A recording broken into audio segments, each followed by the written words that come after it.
Good evening. My name is James Armstrong, and I would like to present to you an abstract of our research on the triple threat, a comprehensive overview of the benefits and the challenges for veterans in post 9/11 America.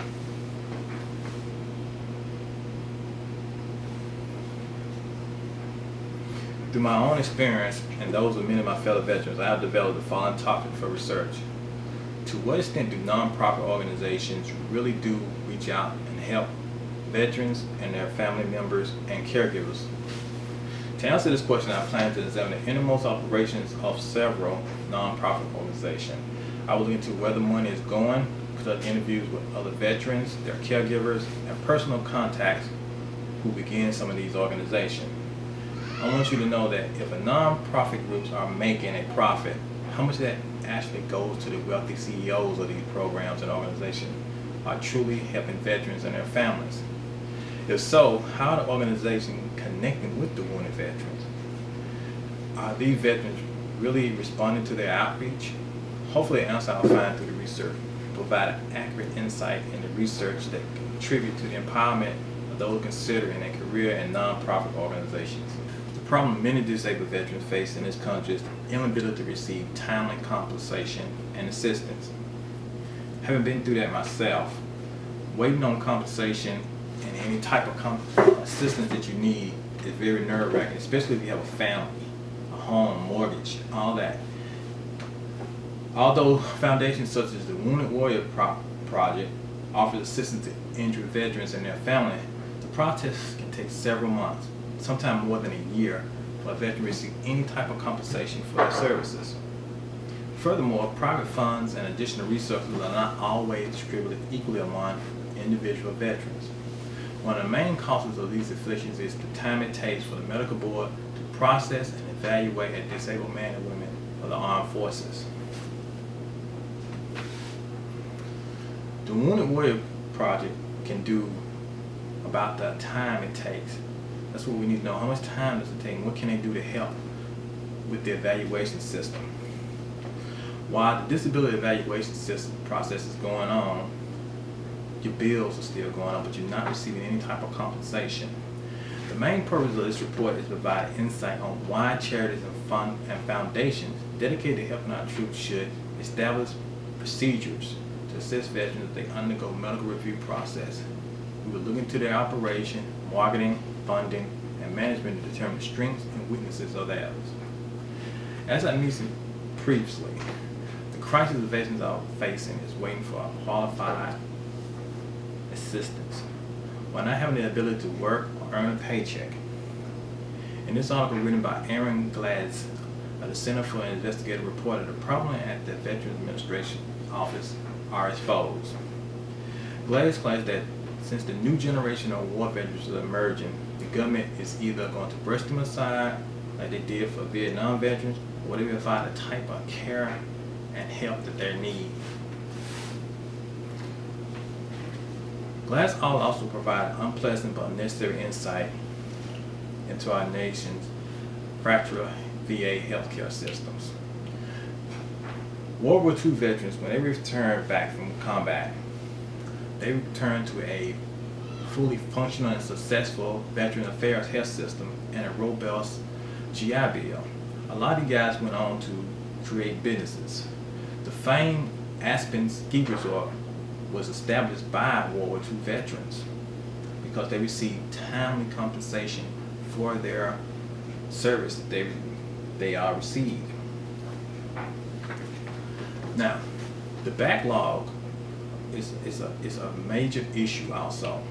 Once again, having gone through it myself, I had to wait several years to receive compensation for shoulder injuries, back injuries, and various other injuries that I received on active duty while in combat situations in Iraq. According to every piece of marketing that the Wounded Warrior program has established, their motto is, the greatest casualty is being forgotten. Through talks with and experience with dear friends, a solution to this crisis has become personal passion because it seems that through the Wounded Warrior Project and other foundations are forgetting some soldiers. Richard Barnes, a former military police officer for the United States Army. He did several tours in Iraq. In 2007, he was involved in 2 explosions while there. Ultimately, it cost him his eyesight. Staff Sergeant Barnes was medically retired after undergoing 1 year of medical treatment and evaluations at Fort Gordon, only receiving a 90% disability rating from them in his rating. While at Fort Gordon, Sergeant Barnes was compensated with normal active duty pay for his rank and grade, time in service. It was not until he was discharged from Gordon that the problems began. He did not receive compensation for his disability rating for 5 long months. Fortunately, Mr. Barnes and his wife worked hard in the previous year and remained debt-free. But once he came home from his medical review process, she was forced to stop working to take care of him. He was a former Hattiesburg police officer, and with his sight failing him, he just could not return back to work. Now, Mr. Barnes, during a 5-month period, he was told repeatedly by the VA payment and military retirement should begin soon. The stress was enormous for him and his families, and they reached out to the Wounded Warriors Project. After several unanswered calls and emails asking for assistance, they claimed to help other soldiers and their family. For a reason or another, no one seemed to be able to help Sergeant Barnes. Finally, received assistance paying for one of those months of utilities from the Mississippi National Guard family program. That was not through the Wounded Warriors program, it was a separate program. Let's look at some of the expenses that programs like the Wounded Warriors Project has. The Executive Director, Steve Nunez, he's also the founder, claimed $330,000 on his taxes for 2012, while 10 more employees earned over $150,000 per year. Now, according to Mr. Nader, in regards to the criticisms of his salary and that of his executives, we are a direct service provider dealing with some of the world's greatest social ills. So we hire the best of the best, and we pay them a living wage. A living wage of $150,000 when a lot of those guys have to live off $30,000, maybe $40,000. That's with a family.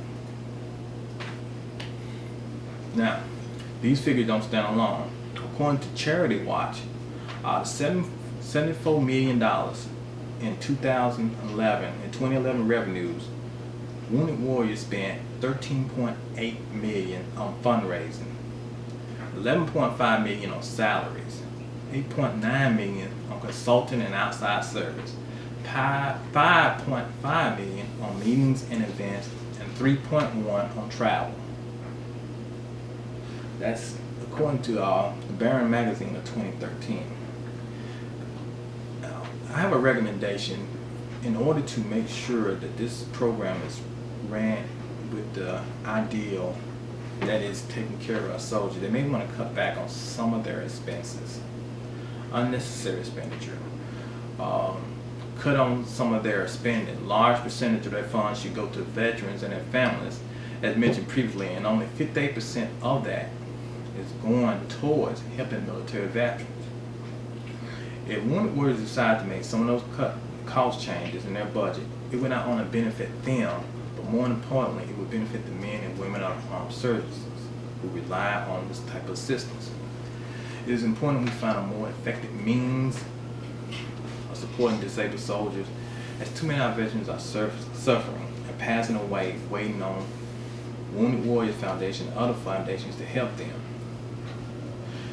Having been a soldier myself and having had to go through that process of waiting for compensation, one thing that we find just aggravating is the fact that you have the organizations that are looking out for our best interests, and really and truly they're using our illnesses, our injuries, and our pain and suffering to line their own pockets.